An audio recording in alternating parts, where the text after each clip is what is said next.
Me dijeron que eran imaginaciones mías, que el temblor en mis manos era solo por la edad, que mis olvidos eran normales, inofensivos, pero la habitación del hospital estaba fría, aséptica, y las palabras susurradas del doctor me golpearon más fuerte que cualquier puñetazo. Tenemos que actuar ahora. Hoy les voy a contar algo que nunca pensé que compartiría. Y si por un segundo esto les resulta familiar, solo les pido que le den like a este video y se suscriban. Me ayudará a seguir abriendo mi corazón. Estoy sentada aquí en mi pequeño departamento de la colonia Roma Norte, donde he vivido durante 37 años. La luz matutina se filtra por las ventanas que necesitan una buena limpiada, proyectando sombras sobre mi piso de madera gastado.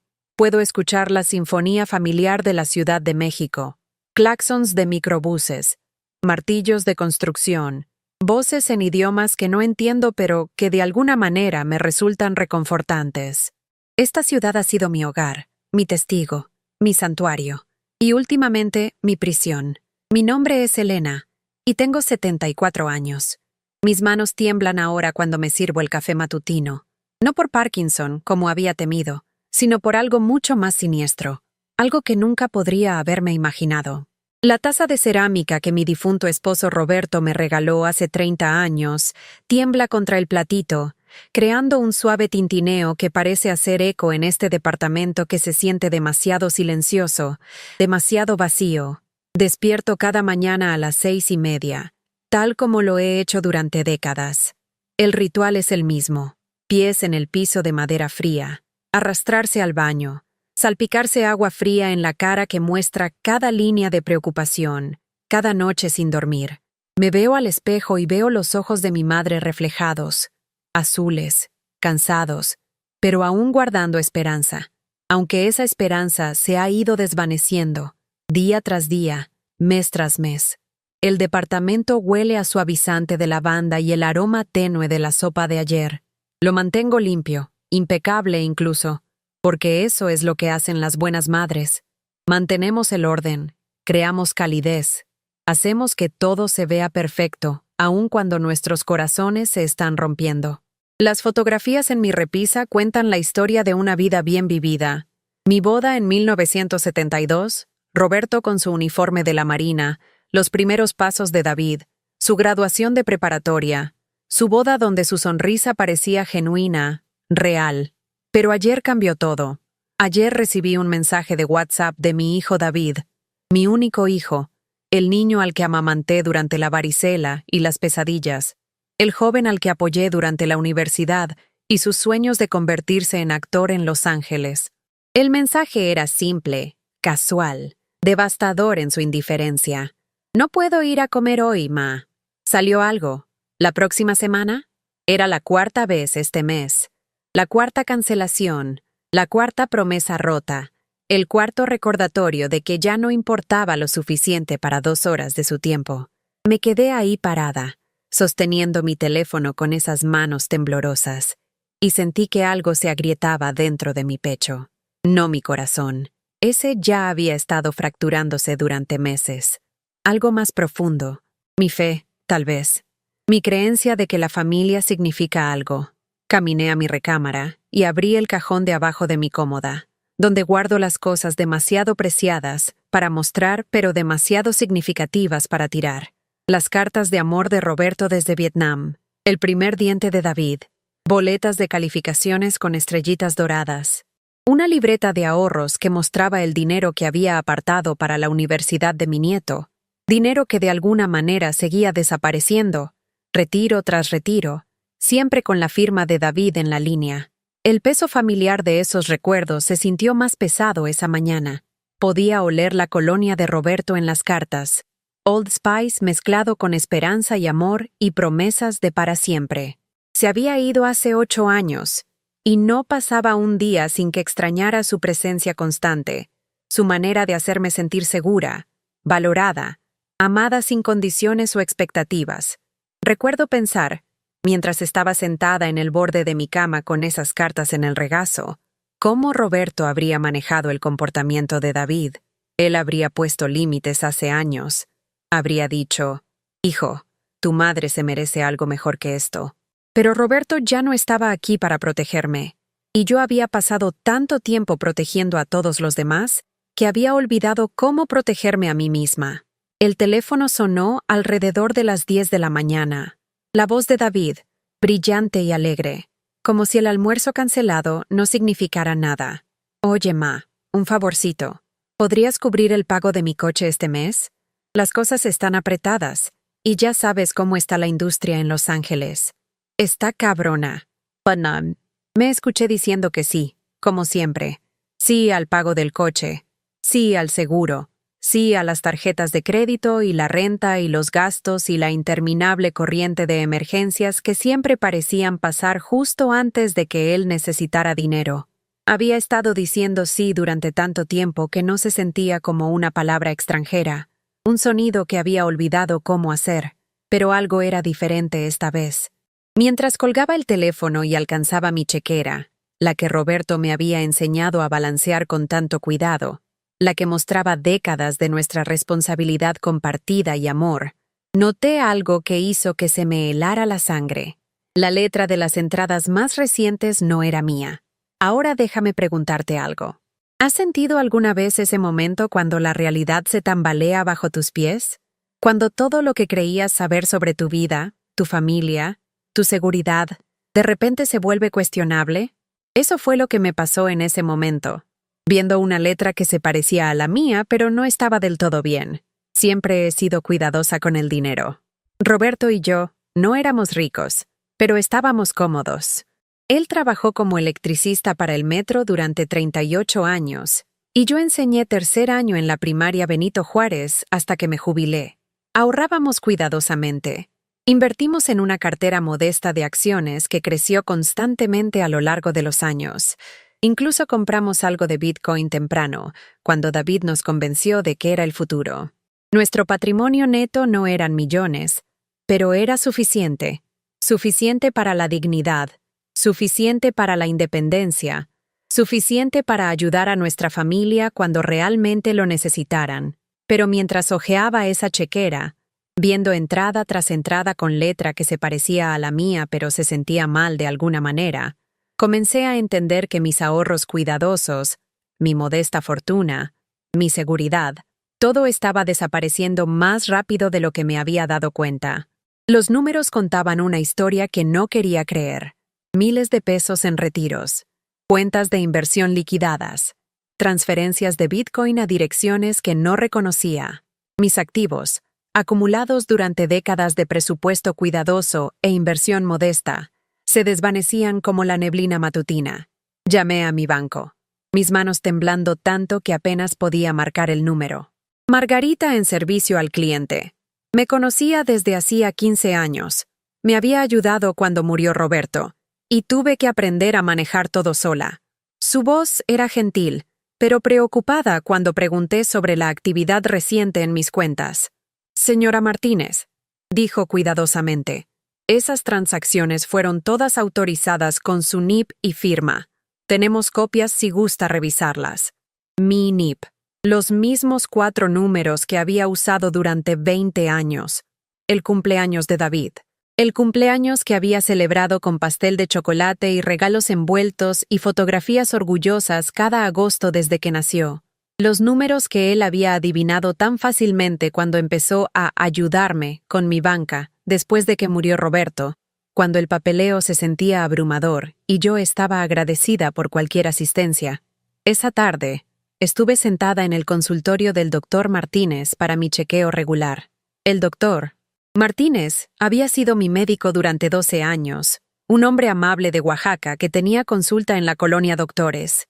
Me había guiado a través de la menopausia, me ayudó a manejar mi presión arterial, me sostuvo la mano cuando llegó el diagnóstico terminal de cáncer de Roberto, pero esta visita se sintió diferente. El doctor Martínez frunció el ceño mientras revisaba mi expediente, preguntando sobre medicamentos que no recordaba tomar, síntomas que no podía explicar del todo. Mis análisis de sangre mostraban irregularidades, deficiencias de vitaminas, desequilibrios minerales, signos de estrés crónico que parecían severos incluso para una viuda de 74 años viviendo sola en la Ciudad de México. Elena, dijo, inclinándose hacia adelante con preocupación, arrugando su cara bondadosa. Estoy viendo algunas cosas aquí que me preocupan. Sus niveles de magnesio están peligrosamente bajos. Su B12 está severamente agotada. Estos no son solo signos de envejecimiento. Algo está interfiriendo con la capacidad de su cuerpo para procesar nutrientes adecuadamente. Me pidió que trajera todos mis medicamentos, suplementos, cualquier cosa que hubiera estado tomando regularmente. Prometí que lo haría, pero algo frío se asentó en mi estómago mientras caminaba a casa por Insurgentes, pasando los tacos y librerías familiares que habían sido mis vecinos durante décadas.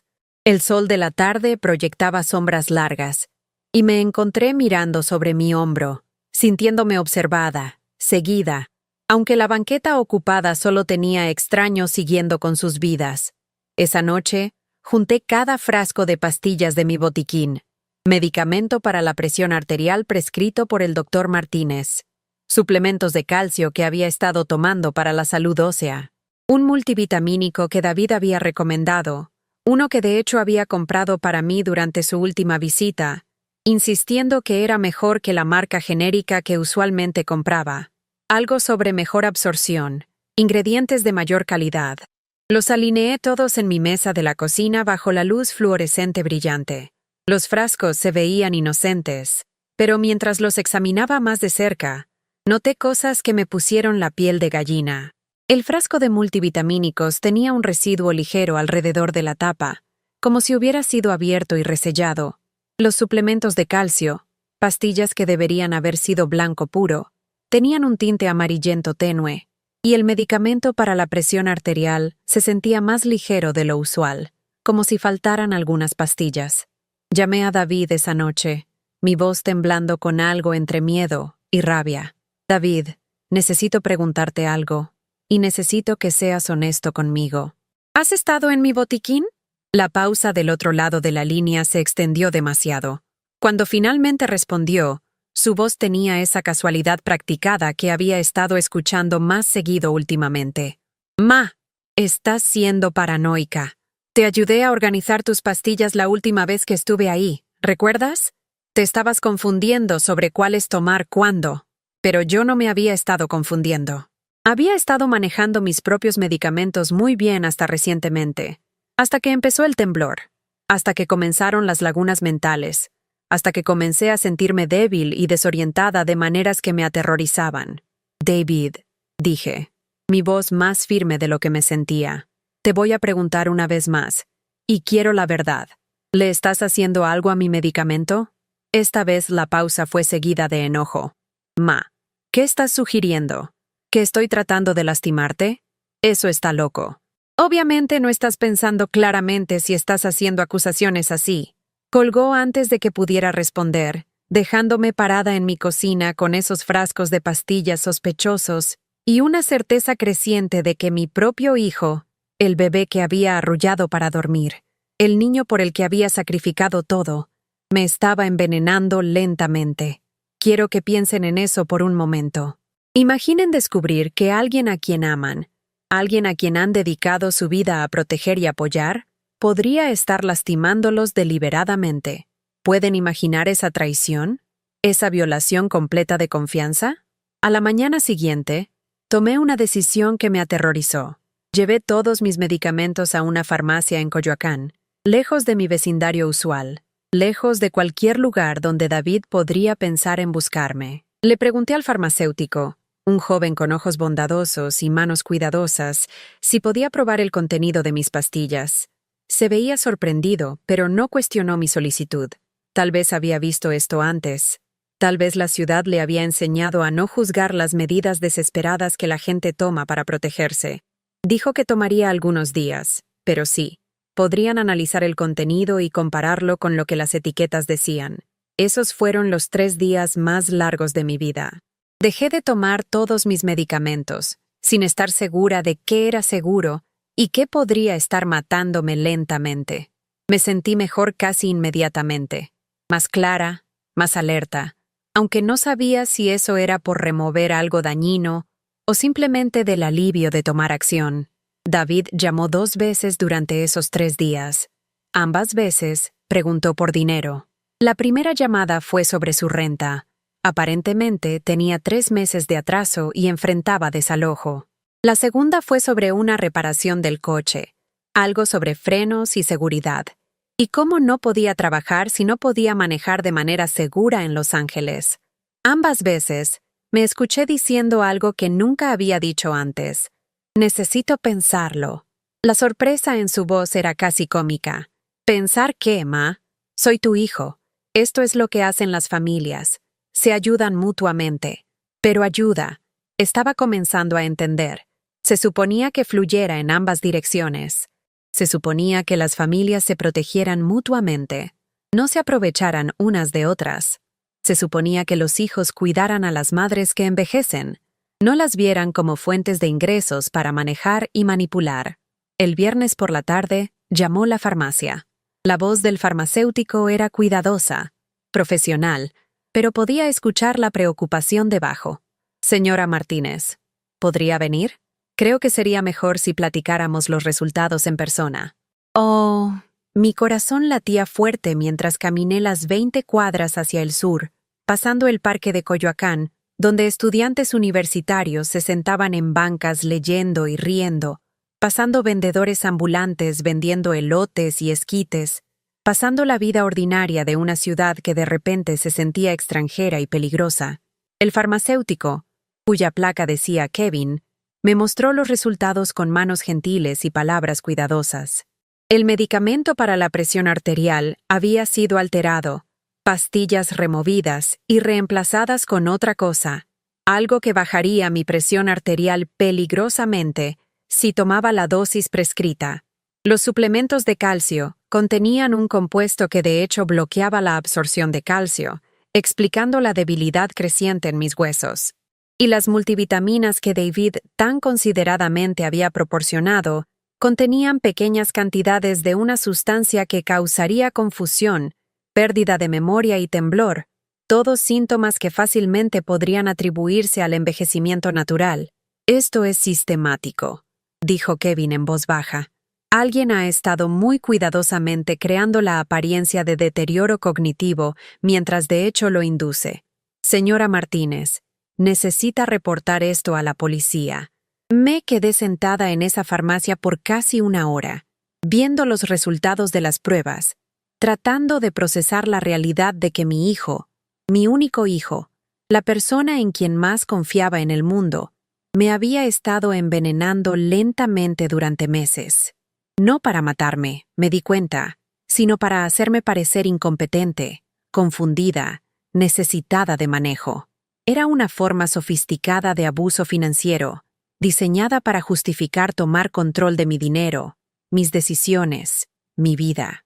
Cada vez que David expresaba preocupación sobre mis olvidos, cada vez que sugería que ya era muy vieja para manejar mis propios asuntos, cada vez que gentilmente se hacía cargo de otro aspecto de mi independencia, todo había sido parte de un plan cuidadosamente orquestado.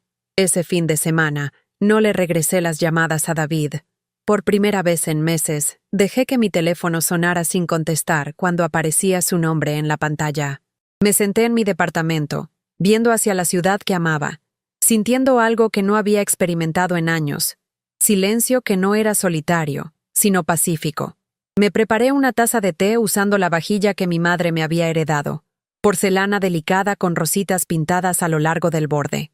Mientras tomaba ese té, hice un inventario mental de todo lo que había perdido durante los últimos 2 años. No solo dinero, aunque esa pérdida era sustancial. Había perdido mi confianza, mi sentido de seguridad, mi fe en mi propia mente. Había perdido la alegría de ser la madre de David, reemplazada por la ansiedad constante de tratar de cumplir sus demandas interminables. Pero también había descubierto algo que había olvidado que poseía, mi propia fortaleza. Durante 74 años, había sobrevivido todo lo que la vida me había arrojado. La infancia de la época de la Revolución, que me enseñó a valorar cada centavo. Los años de matrimonio que trajeron amor profundo y lucha ocasional.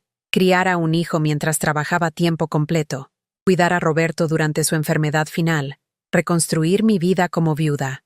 Yo era Elena Martínez. Y no era una víctima. Era una sobreviviente. El domingo por la mañana le regresé la llamada a David. Cuando contestó, su voz llevaba esa nota familiar de irritación mezclada con preocupación. La actuación perfecta de un hijo dedicado lidiando con una madre difícil. «Ma, ¿dónde has estado?»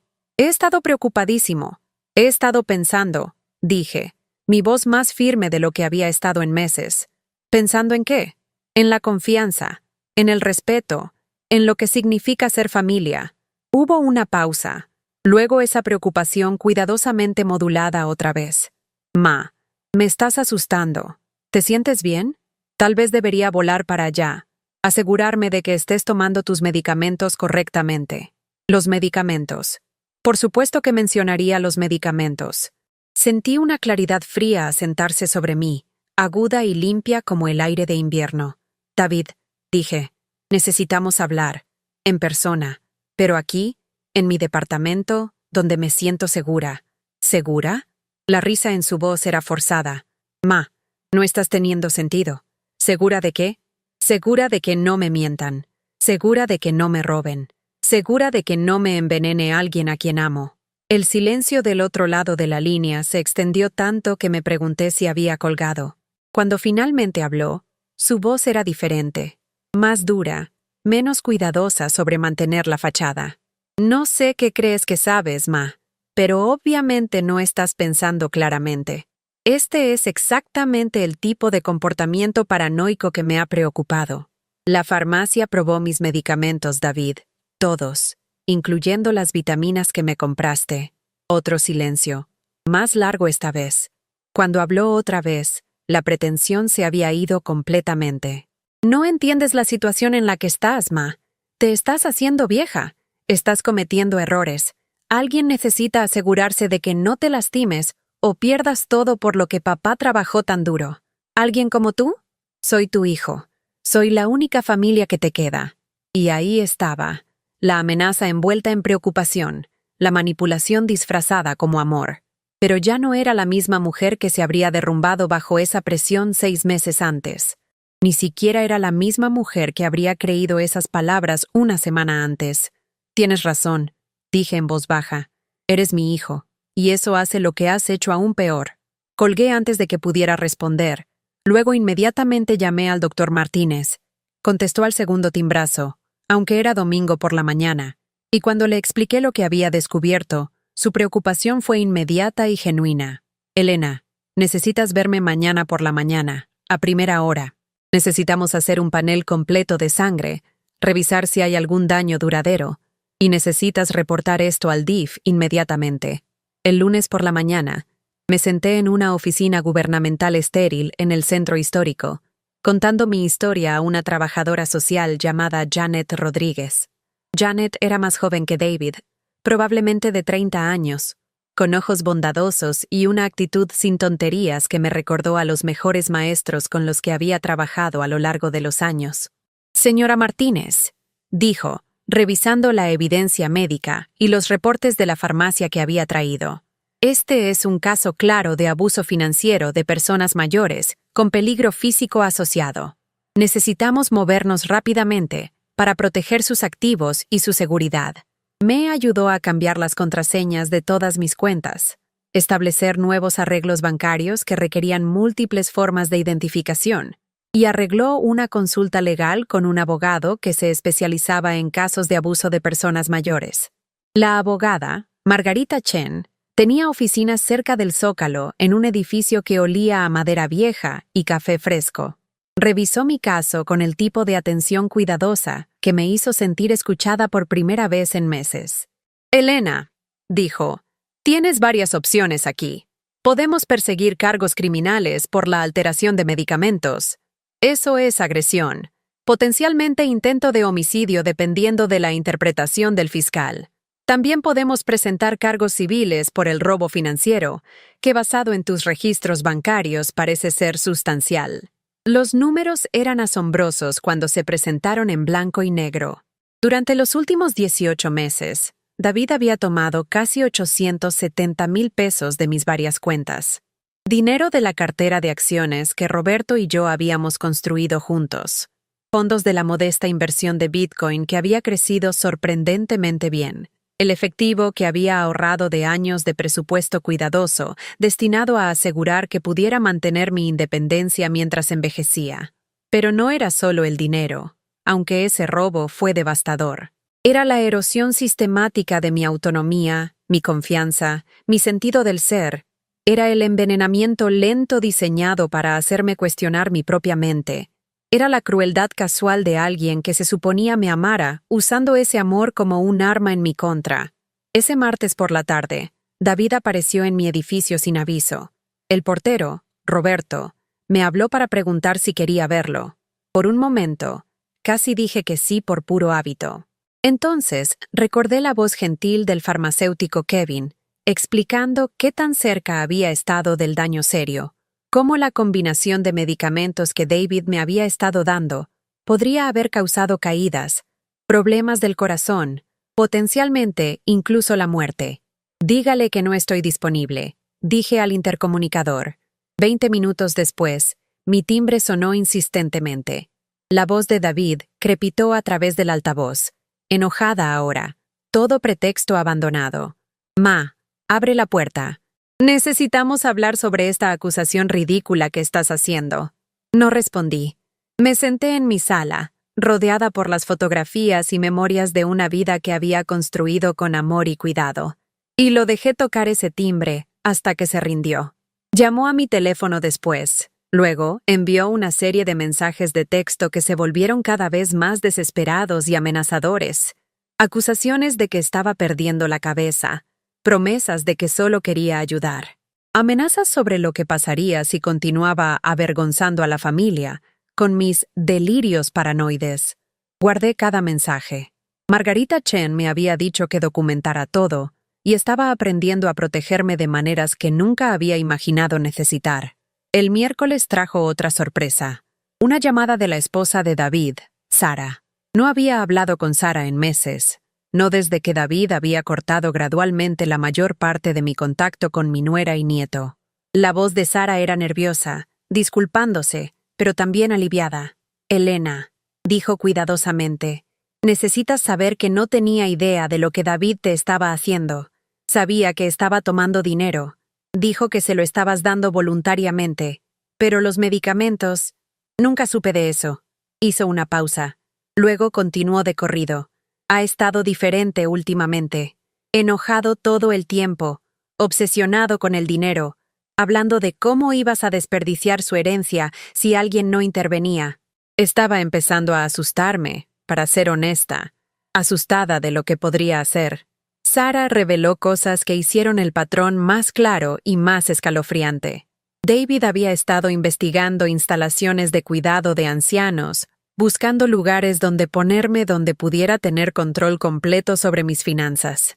Había estado consultando con un abogado sobre declararme incompetente. La alteración de medicamentos no era al azar.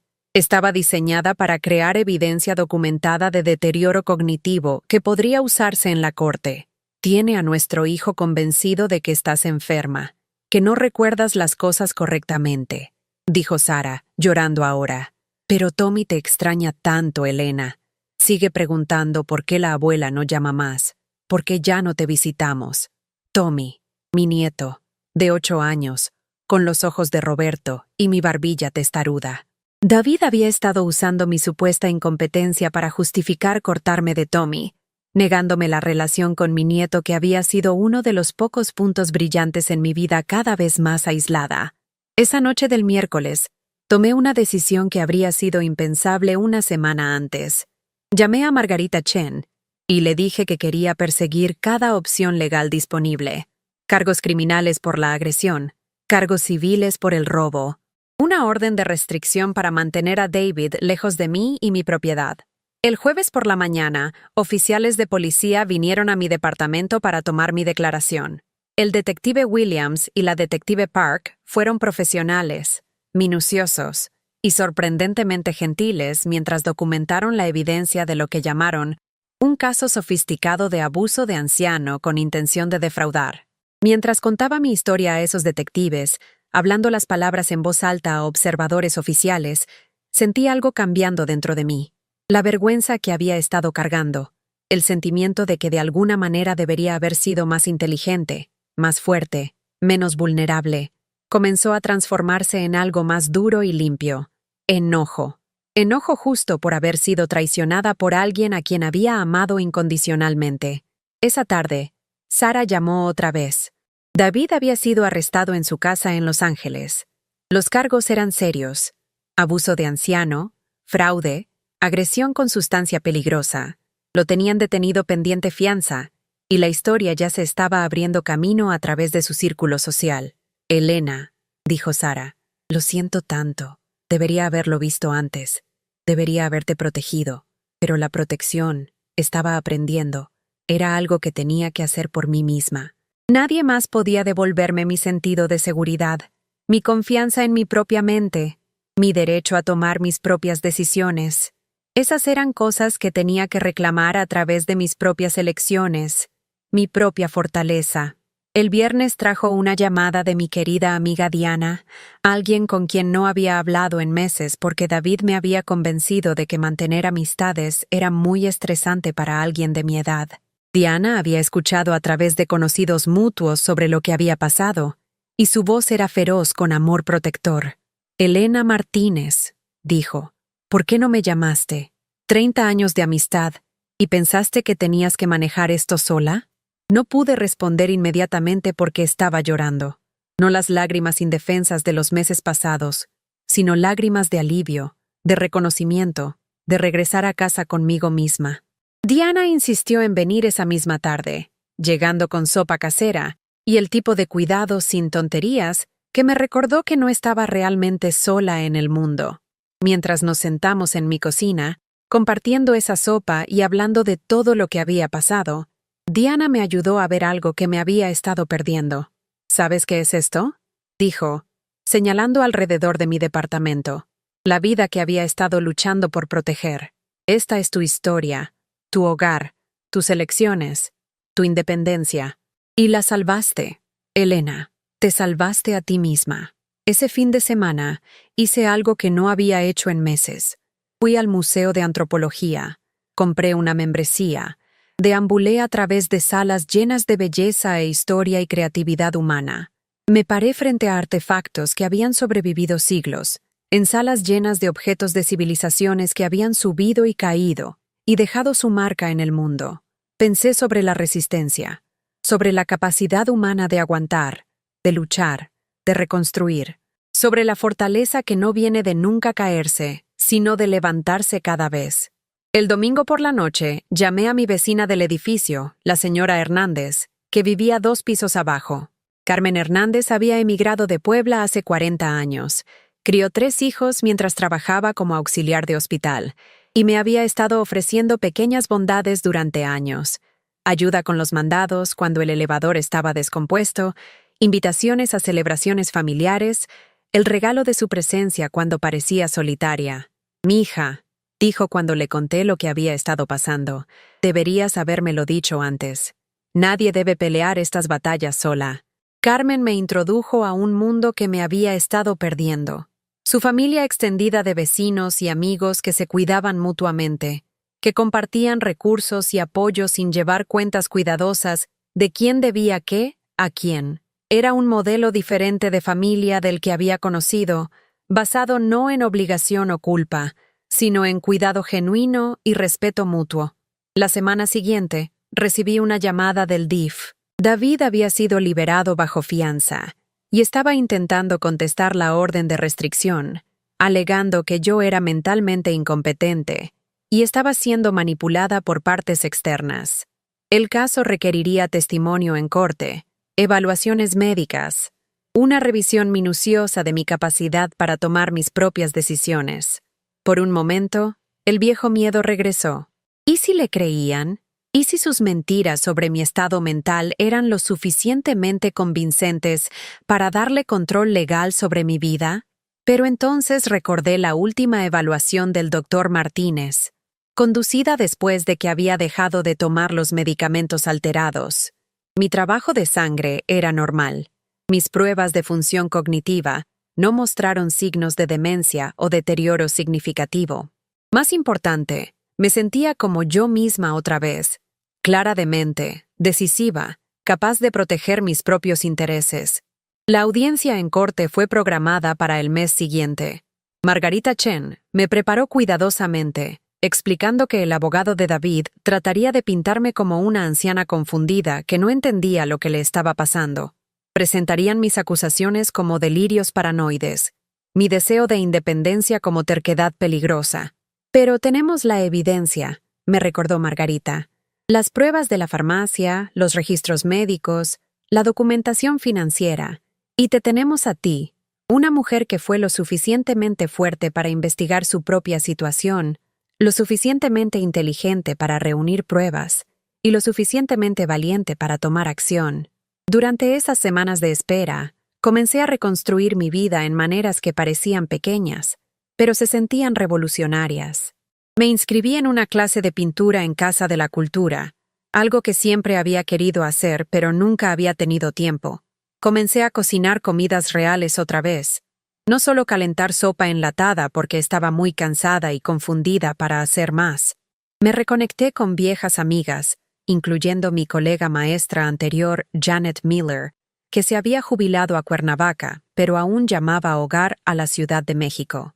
Janet voló para una visita, y pasamos horas caminando a través de Chapultepec, hablando sobre nuestras carreras, nuestros sueños, los niños que habíamos enseñado y amado y visto crecer.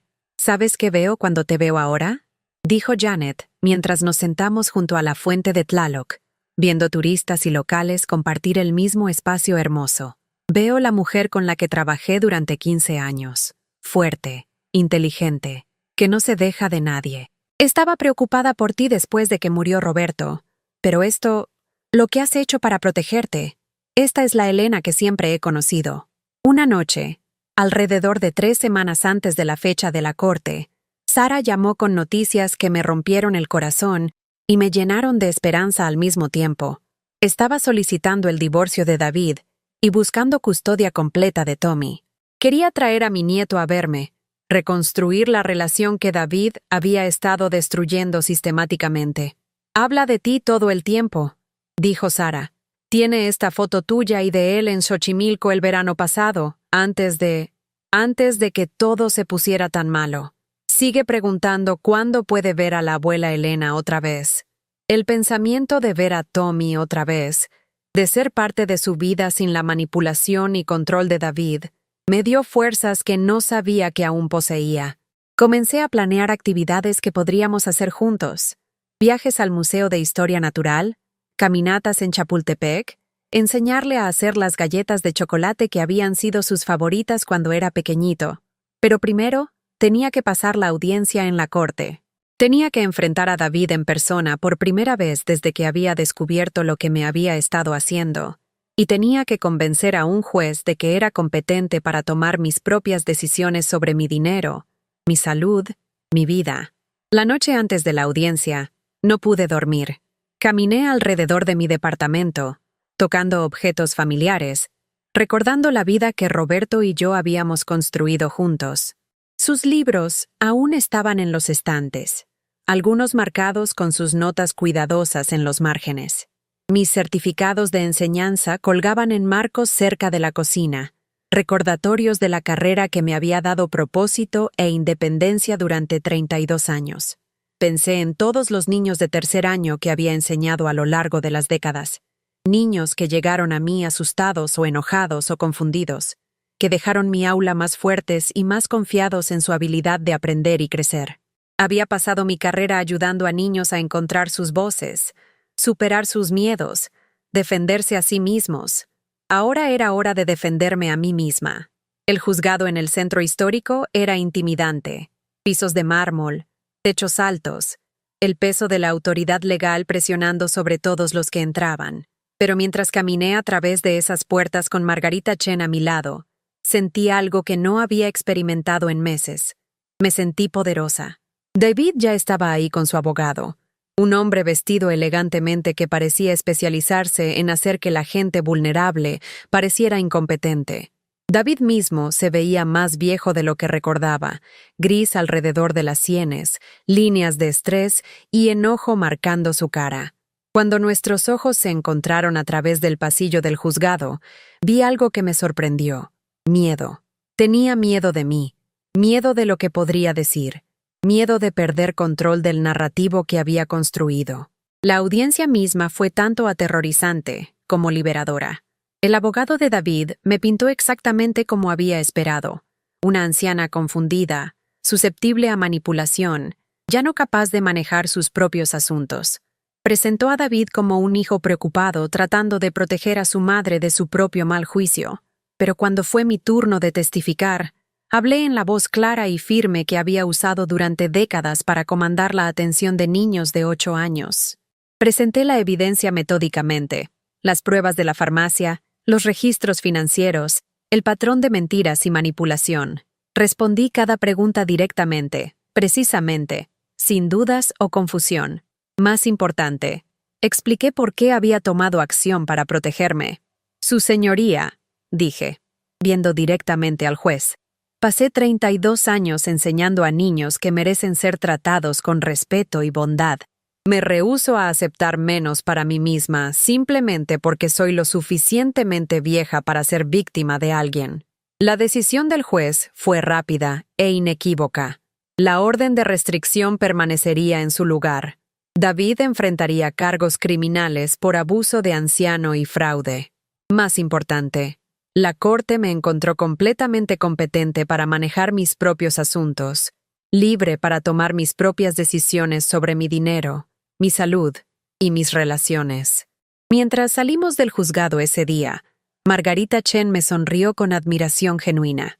Elena, dijo, en 25 años de practicar ley, raramente he visto a alguien defenderse tan efectivamente como lo hiciste. Deberías estar orgullosa de ti misma. Pero la prueba real llegó después, cuando estuve sola en mi departamento, procesando lo que había pasado.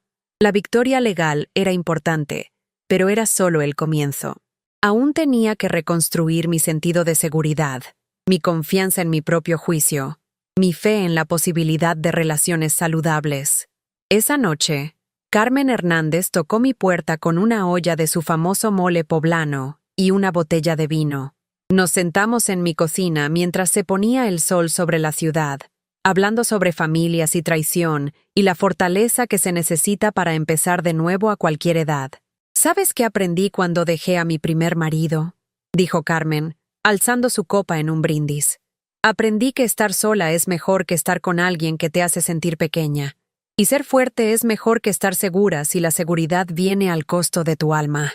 2 semanas después de la audiencia, Sara y Tommy llegaron para su visita.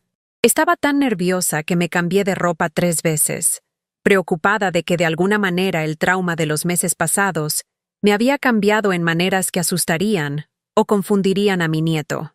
Pero cuando Tommy corrió a mi departamento y me echó los brazos alrededor de la cintura, cuando me miró con esos ojos familiares llenos de amor y emoción, supe que las partes más importantes de mí no solo habían sobrevivido, sino que se habían vuelto más fuertes. «Abuela», dijo, «Mami me dijo que estabas enferma, pero te ves igual que siempre.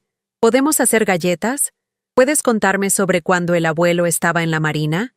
¿Podemos ir al museo como solíamos?» «Sí», le dije. «Sí a todo. Sí a las galletas y las historias y los viajes al museo. Sí a ser su abuela sin miedo o condiciones, o la ansiedad constante de la aprobación de alguien más. Sí a la relación que David había tratado de robarnos a ambos». Ese fin de semana con Tommy me recordó algo que casi había olvidado: la pura alegría de ser amada por quien soy, no por lo que puedo proveer. No le importaba mi dinero, o mis activos, o mi capacidad para resolver sus problemas. Solo quería a su abuela de vuelta. Quería la seguridad de saber que siempre estaría ahí para él. Mientras Sara se preparaba para irse a Los Ángeles, me abrazó fuertemente y susurró: «Gracias por defenderte. Gracias por ser lo suficientemente fuerte para detenerlo. Tommy necesita saber que la gente puede defenderse a sí misma que ser viejo no significa ser indefenso. Los meses que siguieron trajeron una serie de pequeñas victorias y desafíos continuos. El caso criminal contra David se movió lentamente a través del sistema legal, requiriendo deposiciones y revisiones de evidencia y apariciones en corte que me forzaron a revivir los peores meses de mi vida una y otra vez. Pero también descubrí nuevas fuentes de fortaleza y alegría. La clase de pintura en Casa de la Cultura me introdujo a un grupo de mujeres de mi edad que estaban explorando creatividad y autoexpresión con la libertad que viene de no tener nada más que probar a nadie. Mis pinturas eran amateur en el mejor de los casos, pero el acto de poner color en lienzo, de crear algo hermoso de la nada, se sintió como una metáfora para reconstruir mi vida. Me uní a un grupo de apoyo para sobrevivientes de abuso de ancianos, reuniéndonos una vez por semana en el sótano de una iglesia en la Doctores. Escuchar las historias de otras personas, algunas similares a la mía, otras involucrando diferentes formas de explotación y traición, me ayudó a entender que no estaba sola, que lo que me había pasado era parte de un patrón más grande de cómo la sociedad a veces falla en proteger a sus miembros más vulnerables. Pero más que eso, aprendí viendo a otros sobrevivientes reconstruir sus vidas. Marjorie, una enfermera jubilada de 78 años, cuya hija había robado todos sus ahorros de jubilación, había comenzado un pequeño negocio haciendo joyería desde su departamento. Frank, un viudo de 82 años cuyo hijo había falsificado su firma en documentos legales, se había convertido en un defensor de otros hombres ancianos enfrentando abuso financiero. Sus ejemplos me mostraron que sobrevivir no era suficiente. Quería transformar mi experiencia en algo útil, algo que podría ayudar a otras personas a reconocer las señales de advertencia más temprano de lo que yo había hecho. 6 meses después de la audiencia en corte, recibí una llamada de Janet Rodríguez del DIF. Estaban desarrollando un programa educativo para adultos mayores sobre abuso financiero y explotación de ancianos, y querían que ayudara a crear materiales basados en mi experiencia. La idea me aterrorizó y energizó en igual medida. Hablar públicamente sobre lo que David había hecho, compartir los detalles íntimos de mi vulnerabilidad y manipulación, se sintió como la exposición máxima. Pero también se sintió como la finalización de algo importante, convertir mi dolor en una herramienta que podría proteger a otros. Comencé hablando en centros de adultos mayores, grupos comunitarios y organizaciones de asistencia legal. Cada vez que contaba mi historia, veía reconocimiento en los ojos de alguien, el amanecer de conciencia de que su propia situación podría ser más peligrosa de lo que se habían dado cuenta, o el alivio de finalmente tener palabras para experiencias que no podían nombrar previamente. Una noche, después de una presentación en un centro de adultos mayores en Xochimilco, un hombre anciano se me acercó con lágrimas en los ojos. Su hijo había estado tomando control lentamente de sus finanzas, usando tácticas similares a las que David había empleado: acusaciones de olvidos, preocupaciones sobre capacidad mental, la asunción gradual de más y más responsabilidad. Pensé que me estaba volviendo loco, dijo. Pensé que estaba imaginando cosas, siendo paranoico, pero escuchándola esta noche, me doy cuenta de que necesito buscar ayuda antes de que sea muy tarde. Esa conversación me recordó por qué las conferencias eran importantes a pesar de su costo emocional. Cada persona que reconoció el patrón temprano, que buscó ayuda antes de que el daño se volviera irreversible, representaba una pequeña victoria contra el tipo de comportamiento predatorio que prospera en la vergüenza y el silencio. El primer aniversario de mi descubrimiento de los crímenes de David pasó en silencio. Marqué la fecha no con pena, sino con gratitud. Gratitud por mi propia fortaleza, por los amigos que me habían apoyado, por el sistema legal que me había protegido, y más importante, por la claridad de reconocer mi propio valor. Esa noche, me senté en mi departamento con una taza de té y un álbum de fotos. No el ejercicio doloroso en nostalgia que podría haber sido un año antes, sino una celebración de resistencia. Fotos de mi carrera enseñando, mi matrimonio con Roberto, los primeros años de la infancia de David, cuando nuestra relación estaba construida sobre amor genuino en lugar de explotación. Podía ver ahora que las señales de advertencia habían estado ahí mucho antes de lo que originalmente me había dado cuenta. El aumento gradual en pedidos financieros, el desprecio sutil de mis opiniones y preferencias, la manera en que David había comenzado a hablar sobre mí a otros como si fuera un objeto que manejar en lugar de una persona que respetar. Pero también podía ver momentos de fortaleza que había olvidado, veces cuando había cuestionado su comportamiento, resistido su control, mantenido mi independencia a pesar de sus esfuerzos para socavaría. La mujer que eventualmente se salvó había estado ahí todo el tiempo, esperando el momento correcto para emerger. Un año después, el caso criminal finalmente concluyó. David se declaró culpable de cargos de abuso de anciano y fraude financiero. Fue sentenciado a 2 años en prisión y ordenado a pagar restitución por el dinero que había robado. Más importante para mí, la convicción creó un registro legal que protegería a otras víctimas potenciales de esquemas similares. Sara se divorció de él mientras estaba en prisión, y ella y Tommy se mudaron a la Ciudad de México para estar más cerca de mí. No porque necesitara cuidado o manejo, sino porque genuinamente disfrutábamos la compañía del otro y queríamos reconstruir las relaciones familiares que la manipulación de David casi había destruido. Tommy, ahora de 9 años y sabio más allá de sus años, entendía más sobre lo que había pasado de lo que cualquier niño debería saber. Pero también entendía que su abuela había luchado, había rehusado ser victimizada, había elegido su propia seguridad y dignidad sobre la apariencia de armonía familiar. «Abuela», dijo una tarde mientras caminábamos a través de Chapultepec, «estoy orgulloso de ti por ser valiente. Espero que cuando sea viejo como tú, sea así de valiente también, viejo como yo». Las palabras que podrían haber dolido un año antes, ahora se sintieron como una insignia de honor. Era vieja, lo suficientemente vieja para haber aprendido de décadas de experiencia, lo suficientemente vieja para reconocer mi propio valor, lo suficientemente vieja para rehusar aceptar menos de lo que merecía de cualquiera, incluyendo mi propia familia. 2 años después de ese terrible descubrimiento en la farmacia, mi vida se veía completamente diferente. Aún vivía en el mismo departamento, pero se sentía como hogar otra vez en lugar de una prisión. Mi relación con Tommy era más fuerte que nunca, construida sobre honestidad y respeto mutuo, en lugar de las restricciones artificiales que David había impuesto. Tenía nuevas amigas de mi clase de pintura, mi grupo de apoyo, mis conferencias. Tenía un sentido de propósito que venía de ayudar a otros a evitar la trampa en la que había caído. Más importante, había reclamado mi fe en mi propio juicio, mi derecho a tomar decisiones sobre mi propia vida. El daño financiero que David había causado era significativo, pero no catastrófico. Con presupuesto cuidadoso y los pagos de restitución, pude mantener mi independencia, quedarme con mi departamento y continuar apoyando las causas y personas que genuinamente me importaban, no porque me manipularan, sino porque elegí ayudarlas. Aún extrañaba a Roberto todos los días, pero ya no sentía que su muerte me había dejado indefensa.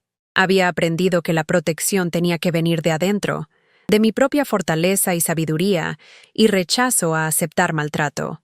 Los medicamentos que David había alterado no dejaron daño permanente, según el monitoreo continuo del Dr. Martínez. Mis manos temblorosas ahora estaban firmes. Mi memoria era clara, aguda, sin impedimentos por las sustancias que había estado usando para crear síntomas artificiales de deterioro, pero el daño emocional tardó más en sanar. Aprender a confiar en mi propio juicio otra vez, creer en mi derecho a decir que no, reconocer manipulación cuando aparecía. Esos fueron procesos continuos que requirieron vigilancia constante y autocompasión. 3 años después de la audiencia en corte, recibí una carta inesperada. David, escribiendo desde prisión, pidiendo perdón, alegando que había recibido ayuda, prometiendo que había cambiado. La carta estaba llena de la misma manipulación que había aprendido a reconocer, apelaciones a la lealtad familiar, sugerencias de que estaba siendo cruel y no perdonaba, implicaciones de que una buena madre le daría otra oportunidad. Leí la carta una vez, cuidadosamente, luego la tiré a la basura. Algunos puentes, una vez quemados, deben quedarse quemados. Algunas relaciones, una vez envenenadas, no pueden restaurarse de manera segura. Algún perdón es realmente solo otra forma de autodaño. En lugar de responder a David, escribí un tipo diferente de carta. A mí misma, a la mujer que había sido 3 años antes, asustada y confundida y lentamente siendo destruida por alguien en quien confiaba completamente. Querida Elena, escribí, eres más fuerte de lo que sabes. Eres más inteligente de lo que quieren que creas. Mereces respeto, bondad y amor sin condiciones. Confía en ti misma. Protégete. Sálvate. Nadie más puede hacerlo por ti, pero ya tienes todo lo que necesitas dentro de ti. Doblé esa carta cuidadosamente y la puse en el mismo cajón donde una vez guardé las cartas de Roberto desde Vietnam, pero esta vez el papel no olía a amor viejo y sueños desvanecidos. Olía a posibilidad, como el jabón de lavanda que uso cada mañana, como el futuro que aún estaba creando para mí. Ese verano, hice algo con lo que había soñado durante años, pero nunca había hecho tiempo. Tomé un viaje a Europa, un crucero por el río a través del corazón del continente, con un grupo de otros viajeros mayores. Durante 10 días, caminé a través de calles empedradas, visité museos llenos de tesoros de a través de siglos, probé vino y comida y cultura que me recordó qué tan vasto y hermoso podía ser el mundo. En ese viaje, conocí a un hombre llamado Henry, un profesor jubilado de Chicago cuya esposa había muerto 2 años antes. No estábamos buscando romance. Ambos éramos muy sabios y muy heridos para ese tipo de tontería, pero descubrimos una amistad basada en interés mutuo, experiencias compartidas y el simple placer de la compañía del otro. Henry vino a visitarme a la Ciudad de México ese otoño, y viajé a Chicago para verlo en la primavera. Escribimos cartas, hablamos por teléfono, compartimos libros y opiniones, y el confort silencioso de ser entendido por alguien que también había sobrevivido pérdida y traición, y el reto de empezar de nuevo en los capítulos tardíos de la vida. Lo que pasa con nosotros, dijo Henry durante una de sus visitas, mientras nos sentamos en mi sala viendo el atardecer pintar la ciudad de dorado, es que sabemos quiénes somos. No estamos tratando de convertirnos en algo para el beneficio de alguien más. Podemos simplemente ser nosotros mismos. Y eso es suficiente. Ser suficiente. Esa era la lección que había aprendido a tan alto costo. Que yo era suficiente. Exactamente como era. Sin necesitar comprar amor o aprobación o lealtad familiar. Era suficiente para merecer respeto, protección, bondad. Era suficiente para tomar mis propias decisiones, manejar mi propia vida, elegir mis propias relaciones. 4 años después de ese primer descubrimiento terrible, Tommy se graduó de primaria. Sara y yo nos sentamos juntas en el auditorio de la escuela, viendo a mi nieto recibir un premio por excelencia académica, y sentí un orgullo que era puro y sin complicaciones por miedo o manipulación o agendas ocultas. Después de la ceremonia, Tommy corrió hacia nosotras con su certificado, su cara brillante de logro. «Abuela», dijo, «escribí sobre ti para mi ensayo sobre héroes. Escribí sobre cómo te salvaste de la gente mala y me enseñaste que ser valiente significa defenderte por lo que es correcto, aun cuando da miedo. Héroes». Había pasado 78 años pensando que los héroes eran personas que salvaban a otros, que se sacrificaban por el bien mayor, que ponían las necesidades de todos los demás antes que las suyas.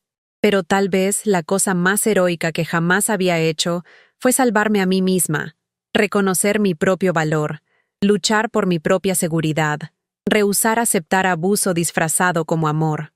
Esa noche, después de la cena de celebración, después de que Tommy y Sara se fueron a casa a su departamento al otro lado de la ciudad, me senté en mi cocina con una taza de té y pensé sobre el viaje desde esa mañana terrible 4 años antes, cuando primero noté los frascos de medicamento alterados.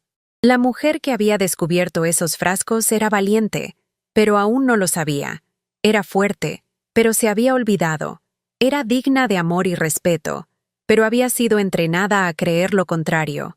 La mujer sentada en mi cocina esa noche, más vieja, más sabia, más cuidadosa sobre la confianza pero más segura en su propio juicio, era la misma persona con el mismo valor inherente. La diferencia era que ahora lo sabía, ahora lo vivía, ahora lo protegía. 5 años después de la audiencia en corte, recibí noticias de que David había sido liberado de prisión. Sarah pensó que debía saber, en caso de que tratara de contactarme, pero no necesitaba haberse preocupado. La orden de restricción aún estaba en efecto, y más importante, ya no era el objetivo vulnerable que una vez fui. Había aprendido a reconocer manipulación en todas sus formas. Había construido una red de apoyo de amigas y profesionales que cuidaban mi bienestar sin tratar de controlarlo. Había establecido salvaguardas legales y financieras que harían mucho más difícil para cualquiera explotarme otra vez. Más importante, había aprendido a confiar en la voz dentro de mí que decía no, cuando algo se sentía mal, que cuestionaba relaciones que parecían requerir que me disminuyera, que insistía en respeto como la línea base para cualquier interacción. David nunca me contactó directamente después de su liberación. Escuché a través de Sarah que se había mudado a otro estado, que había encontrado trabajo en construcción, que alegaba ser un hombre cambiado. Tal vez era cierto. Tal vez prisión y terapia y las consecuencias de sus acciones le habían enseñado algo sobre tratar a la gente con dignidad, pero su transformación, genuina o no, era irrelevante para mi vida. Me había movido más allá de necesitar su disculpa o reconocimiento o cambio. Había construido una vida que estaba aislada de su capacidad para lastimarme, no porque viviera en miedo, sino porque vivía con sabiduría. Las conferencias que había comenzado a dar años antes habían evolucionado en algo más estructurado. Trabajé con el DIF para desarrollar materiales de entrenamiento para trabajadores de salud, instituciones financieras y miembros de familia sobre reconocer y prevenir abuso de ancianos. Mi historia se volvió parte de un esfuerzo educativo más grande que alcanzaba miles de personas cada año, pero el feedback más significativo vino de individuos. La mujer que dejó la casa de un hijo abusivo después de escuchar mi presentación, el hombre que buscó ayuda legal cuando reconoció la manipulación financiera que describí, el miembro de familia que aprendió a apoyar a un pariente anciano sin quitarle su autonomía. Cada una de esas historias me recordó que sobrevivir sin propósito está incompleto. Mi experiencia de victimización y recuperación tenía significado más allá de mi propia sanación. Podía servir como advertencia, guía, fuente de esperanza para otros enfrentando desafíos similares. 6 años después de esa primera visita a la farmacia, celebré mi cumpleaños número 80 rodeada de personas que me amaban por quien era, no por lo que podía proporcionarles. Tommy, ahora de 15 años y más alto de lo que había sido su abuelo, dio un brindis que me trajo lágrimas a los ojos. Mi abuela me enseñó que la familia no se trata de sangre u obligación, dijo, alzando su copa de sidra espumosa. Se trata de respeto y bondad y defenderse mutuamente. Me enseñó que ser fuerte no significa nunca ser lastimado. Significa saber que mereces algo mejor cuando alguien te lastima. Henry estaba ahí, aún mi querido amigo después de todos estos años de cartas y visitas y aventuras compartidas. Carmen Hernández y su familia extendida, que se habían convertido en mis parientes elegidos. Mis amigas de la clase de pintura, mis colegas del grupo de apoyo, la red de conexiones que había construido basada en cuidado mutuo en lugar de dependencia o explotación. Viendo alrededor de esa habitación, me di cuenta de que la familia que David había amenazado con quitarme, la que había alegado era suya para dar o quitar basado en mi cumplimiento con sus demandas, nunca había existido realmente en primer lugar. La familia real, había aprendido, se trataba de protección, no de predación, de levantarse mutuamente, no derribarse. El dinero que David había robado había sido significativo, pero la transformación que sin saberlo había catalizado valía más que cualquier pérdida financiera. Había encontrado mi voz, mi fortaleza, mi sentido inquebrantable de autoestima. Había aprendido que el amor sin respeto no es amor para nada, sino un tipo de esclavitud emocional disfrazada de devoción. Mientras escribo esta historia ahora, 7 años después de ese primer descubrimiento terrible, quiero que sepan algo importante. Si reconocen pedazos de su propia vida en lo que he compartido, si ven patrones de manipulación o abuso financiero o control emocional que se sienten familiares, Por favor, sepan que no se están imaginando cosas. Confíen en sus instintos. Documenten lo que está pasando. Busquen ayuda de profesionales que entiendan estas dinámicas. Más importante, recuerden que merecen algo mejor. La edad no los hace desechables. La vulnerabilidad no los hace sin valor. Las relaciones familiares que requieren que acepten maltrato no son relaciones familiares reales, son estructuras de poder diseñadas para beneficiar a alguien más a su costo. Tengo 81 años ahora, y nunca he estado más feliz o más confiada en mi propia piel. Vivo independientemente, viajo cuando quiero, mantengo relaciones que nutren en lugar de drenar. He aprendido que el miedo de estar sola no es nada comparado con el miedo de estar con gente que te hace sentir pequeña, confundida o sin valor. El temblor en mis manos que empezó toda esta historia fue de hecho síntoma de algo serio. No edad o enfermedad, sino envenenamiento. La confusión y problemas de memoria que me hicieron dudar de mi propia mente eran reales, pero artificialmente inducidos. Las dificultades financieras que me hicieron sentir insegura fueron resultado de robo, no mal manejo. Una vez que removí la fuente de esos problemas, una vez que me protegí de la persona que los estaba causando, todo cambió. Mi salud mejoró, mi mente se aclaró, mis finanzas se estabilizaron, mi sentido de autoestima regresó, pero el cambio más importante fue interno. Aprendí a valorar mi propia opinión de mí misma más que la opinión de cualquier otro sobre mí. Aprendí que ser una buena persona no requiere aceptar maltrato. Aprendí que decir no a gente que te explota es de hecho decir sí a tu propia dignidad. Pienso en Roberto a veces, y creo que estaría orgulloso de la mujer en que me convertí después de perderlo. No porque necesitara su aprobación para validar mis elecciones, sino porque sé que me amaba y quería que fuera segura, feliz y libre para tomar mis propias decisiones. Las fotografías en mi repisa cuentan una historia diferente ahora. Hay fotos nuevas. Tommy en su graduación de preparatoria, mi exhibición de clase de pintura, Henry y yo en el Louvre, la quinceañera de la nieta de Carmen donde fui honrada como abuela honoraria. Las fotos viejas aún están ahí, pero ya no cargan el peso de pérdida y traición. Son simplemente memorias de capítulos diferentes en una vida larga, compleja, finalmente triunfante. Si están escuchando esta historia y se sienten atrapados en una situación similar, por favor recuerden, nunca es muy tarde para salvarse, nunca es muy tarde para exigir respeto, nunca es muy tarde para reconocer su propio valor y luchar para protegerlo.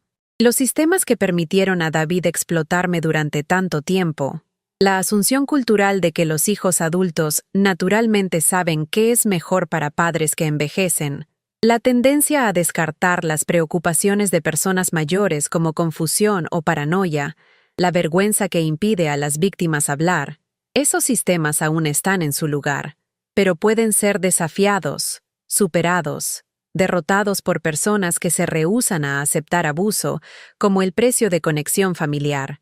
No tienen que elegir entre estar solos y ser maltratados.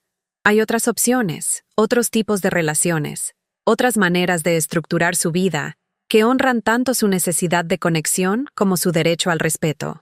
El doctor que susurró, «Tenemos que actuar ahora», estaba hablando de la crisis médica inmediata causada por la alteración de David de mis medicamentos. Pero esas palabras aplican a cada aspecto de lo que experimenté. Cuando alguien está sistemáticamente socavando su autonomía, robando sus recursos, envenenando su sentido del ser, necesitan actuar ahora, no después, cuando el daño se vuelva irreversible. No cuando sean más fuertes o más seguros o menos asustados. Ahora, mientras aún pueden, yo actué y salvó mi vida, no solo del peligro físico de los medicamentos alterados, sino de la muerte espiritual de aceptar abuso como amor, explotación como lealtad familiar, control como cuidado. 7 años después, aún estoy actuando, aún hablando, aún ayudando a otros a reconocer las señales de advertencia, aún eligiendo relaciones que honran en lugar de disminuirme. Cada día que despierto en mi propio departamento, tomo mis propias decisiones, gasto mi propio dinero en causas y personas que genuinamente me importan, Cada uno de esos días es una victoria sobre las fuerzas que trataron de reducirme a un objeto que manejar. El sol se pone sobre la Ciudad de México mientras termino de escribir esto, pintando el cielo en tonos de oro y púrpura que me recuerdan por qué siempre he amado esta ciudad. Esta ciudad me enseñó que puedes estar rodeada de millones de personas y aún sentirte sola, pero también me enseñó que la fortaleza viene de adentro, que la supervivencia requiere vigilancia constante y que las cosas más hermosas de la vida, amistad, arte, amor, dignidad, no pueden comprarse o venderse o robarse si las guardas lo suficientemente cuidadosamente. Soy Elena Martínez. Tengo 81 años. Soy sobreviviente, maestra, abuela, amiga. Merezco protección. Soy digna de respeto. Tengo derecho a tomar mis propias elecciones sobre mi propia vida. Y ustedes también. ¿Han vivido algo similar a lo que he compartido? ¿Conocen a alguien que podría estar enfrentando el tipo de manipulación y abuso que experimenté? Por favor, compartan sus pensamientos en los comentarios abajo. Su historia podría ser exactamente lo que alguien más necesita escuchar para encontrar el valor de protegerse. Si esta historia los tocó, si les ayudó a ver algo claramente que no habían entendido antes, por favor, denle like a este video y suscríbanse a este canal. Juntos, podemos asegurar que estas historias lleguen a las personas que más necesitan escucharlas. Juntos, podemos romper el silencio que permite que el abuso a ancianos florezca en las sombras. Recuerden, nunca son muy viejos para salvarse. Nunca son muy vulnerables para exigir respeto. Nunca están muy solos para encontrar gente que los valorará por quienes son, no por lo que pueden darles. La mejor venganza contra aquellos que tratan de disminuirnos es vivir completamente, amar sabiamente y rehusarnos a dejar que su daño defina nuestra historia. Eso es lo que he hecho. Eso es lo que ustedes también pueden hacer. Gracias por escuchar. Gracias por preocuparse. Gracias por ser parte de la solución.